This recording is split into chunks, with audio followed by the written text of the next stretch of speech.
साथियों नमस्कार। राहुल गांधी को सूरत की सेशन कोर्ट ने 2 साल की सजा सुना दी। आज 23 मार्च को शहीदी दिवस पर यह फैसला गुजरात के सूरत की सेशन कोर्ट ने दिया है। मामला क्या है ये भी आपको बता देते हैं। सबसे पहले आप अपने स्क्रीन पर गौर कीजिए। ये है भाजपा सरकार में मिनिस्टर रहे और मौजूदा भाजपा नेता पुरनेश मोदी। इन्होंने इनकी कंप्लेन पर ही सूरत के सेशन कोर्ट ने राहुल गांधी को 2 साल की सजा सुनाई है। दरअसल 2019 के लोकसभा चुनाव में जब चुनाव प्रचार के दौरान सारी राजनीतिक पार्टियां एक दूसरे के ऊपर हमलावर होती हैं, उसी संदर्भ में उसी चलन में राहुल गांधी ने भी एक बयान दिया था कि ये सारे चोर जो निकलते हैं वो मोदी सरनेम वाले ही कैसे निकलते हैं।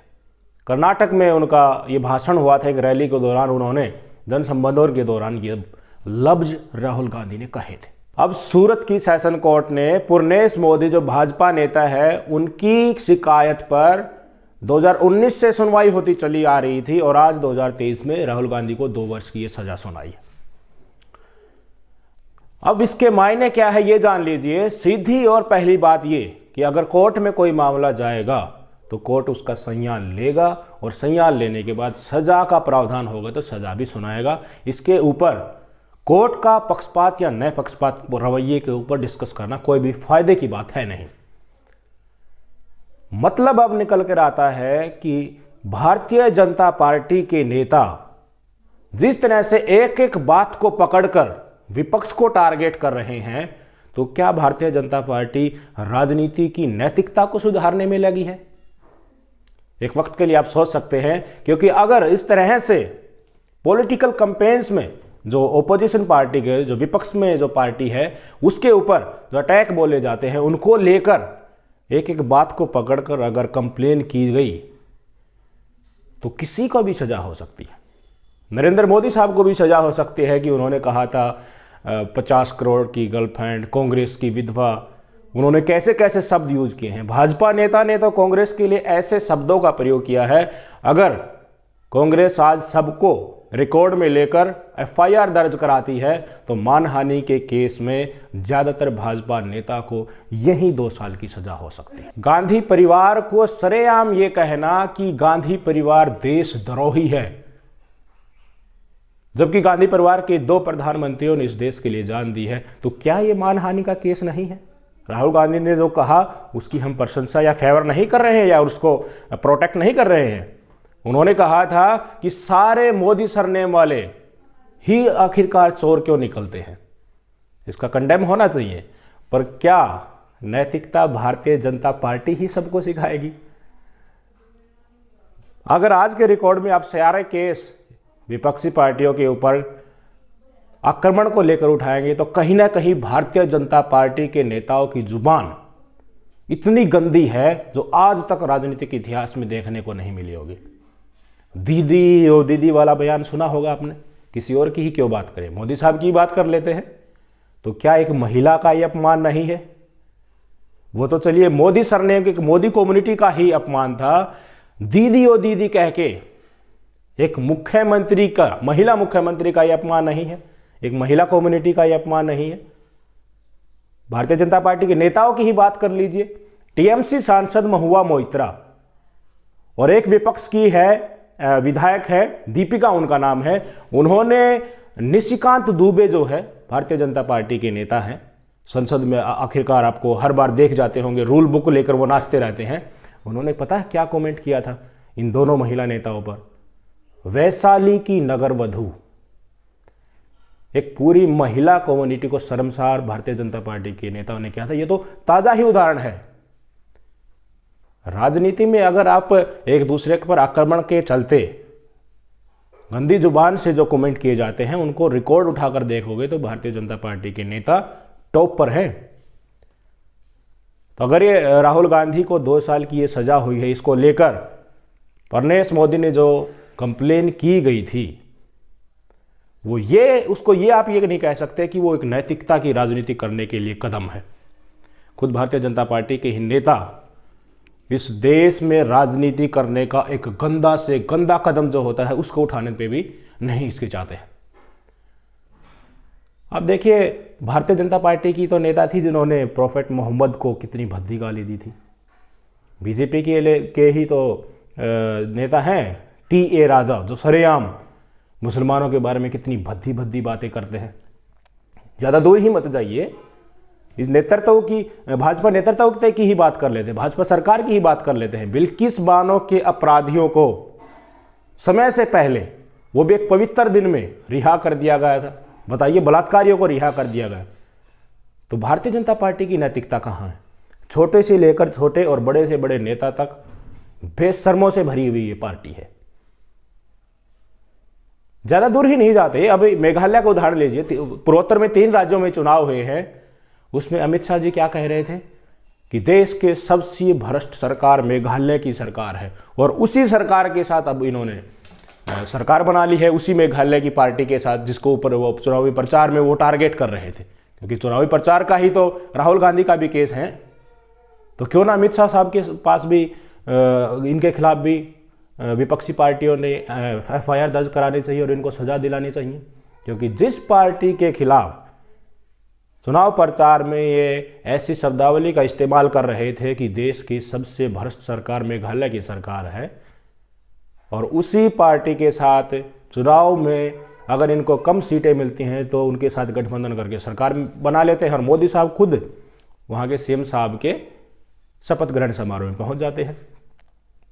तो नैतिकता की शिक्षा देना और नैतिकता का पाठ दिखावे के लिए ये करना कि भारतीय जनता पार्टी के अलावा जितनी भी पार्टियां हैं वो जुबान की सीमाएं लांघ रही हैं, ये भारतीय जनता पार्टी इनके नेताओं को कहीं भी शोभा नहीं देता है। राहुल गांधी को 2 साल की सजा मानहानि के केस में तो सूरत सेशन कोर्ट ने सुना दी है, पर उन्होंने बेल के लिए अप्लाई किया था और 15,000 की निजी मुचलके पर राहुल गांधी को बेल मिल गई है। पर सवाल यही खड़ा होता है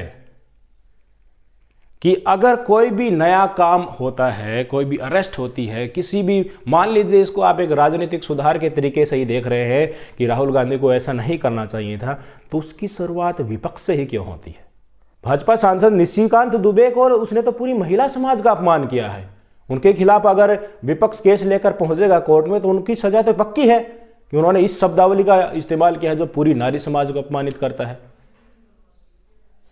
राजनीति में आप यकीन मानिए, एक दूसरे के ऊपर रैलियों में या सार्वजनिक मंचों पे जब भी चुनावी प्रचार के दौरान भाषण होते हैं, उनमें आक्रमण एक दूसरे के ऊपर होता है। अगर उन्हीं छोटी छोटी क्लिप्स को लेकर आप कोर्ट में चले जाएंगे तो देश की जनता की बातों के बारे में डिस्कशन कौन करेगा? अभी संसद में आप देख रहे हैं ना क्या हो रहा है। राहुल गांधी के लंदन के भाषण को लेकर लगातार कोहराम भारतीय जनता पार्टी के नेता मचाए हुए हैं और संसद को नहीं चलने दे रहे हैं। तो क्या इसीलिए इनको चुनने के लिए देश की जनता ने संसद में भेजा है कि आप कोहराम करो, वहाँ एक दूसरे के ऊपर लांछन लगाओ और उसी को लेकर संसद को जाम कर दो, संसद नहीं चलने दो, देश के मुद्दों को आप डिस्कस करो ही नहीं।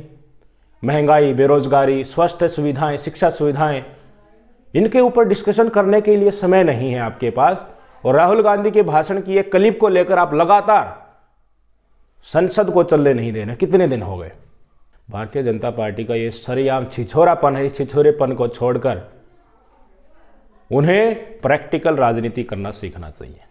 देश की जनता की जो मुद्दे हैं उनके ऊपर हिंदू मुस्लिम और एक दूसरे के ऊपर इस तरह से FIR करा के विपक्ष को दबाकर राहुल गांधी के घर पर पुलिस भेजकर गुजरात में उनके खिलाफ कंप्लेन कर इस तरह से उनको सजा दिलवाना हर सरकार के समय को ही बाधित करता है। बाकायदा इतना समय भारतीय जनता पार्टी के लोग राहुल गांधी की इमेज को खराब कराने में लगातार लगा रहे हैं। करोड़ों रुपया भारत के टैक्स पेयर्स का खराब हो रहा है जो संसद नहीं चल पा रही है।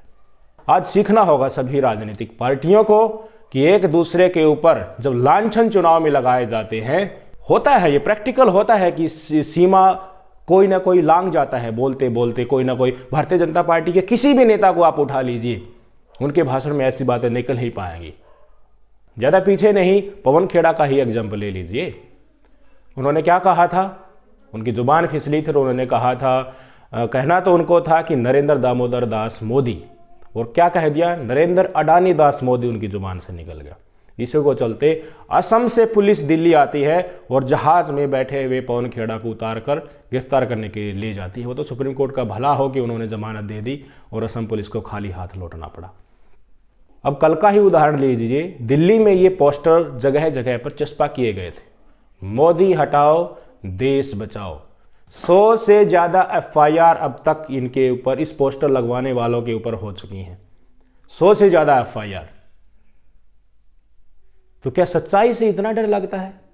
क्या राजनीति में एक दूसरे के ऊपर जो हमला बोला जाता है वो सिर्फ भारतीय जनता पार्टी ही बोल सकती है, विपक्ष नहीं बोल सकती?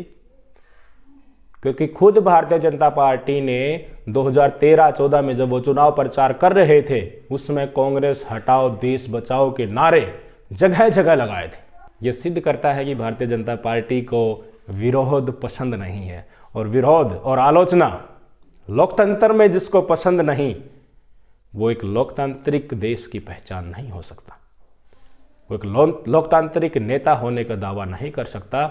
आलोचना तानाशाह को नहीं पसंद होती है। देश की जनता दबी आंखों से सब कुछ देख रही है जो कुछ हो रहा है।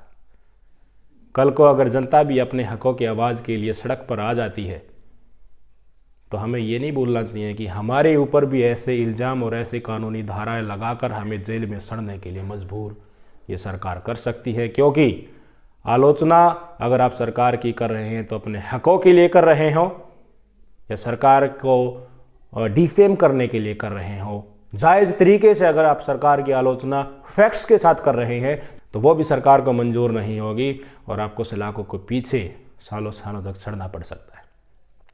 कमेंट करके ज़रूर बताइएगा भारतीय जनता पार्टी का इस प्रकार का रवैया विपक्ष को लेकर कैसा है, और भारतीय जनता पार्टी के नेता कुछ भी कर देते हैं उसके ऊपर अगर विपक्ष इस तरह से एक एक मुद्दे को लेकर कोर्ट में जाने लगा तो जनता की समस्याओं पर चर्चा कौन करेगा? अब छोटी छोटी बातों को लेकर संसद तक जाम कर देते हैं, विधानसभा तक नहीं चलने देते हैं। तो आपको सरकार में देश की जनता ने जनता के मुद्दे सुलझाने के लिए बैठाया है या विपक्ष के नेताओं को छोटी छोटी बातों को लेकर कोर्ट से सजा दिलवाने के लिए? आज चेतना जगाने की ज़रूरत है, देश की जनता को सोचने की ज़रूरत है कि आज की मोदी सरकार राजनीति को किस आयाम तक ले आई है। आपको ये सवाल मोदी सरकार के नेता से कभी फेस टू फेस अगर आप होते हैं तो ये पूछना चाहिए, उनको ज़मीन दिखानी चाहिए।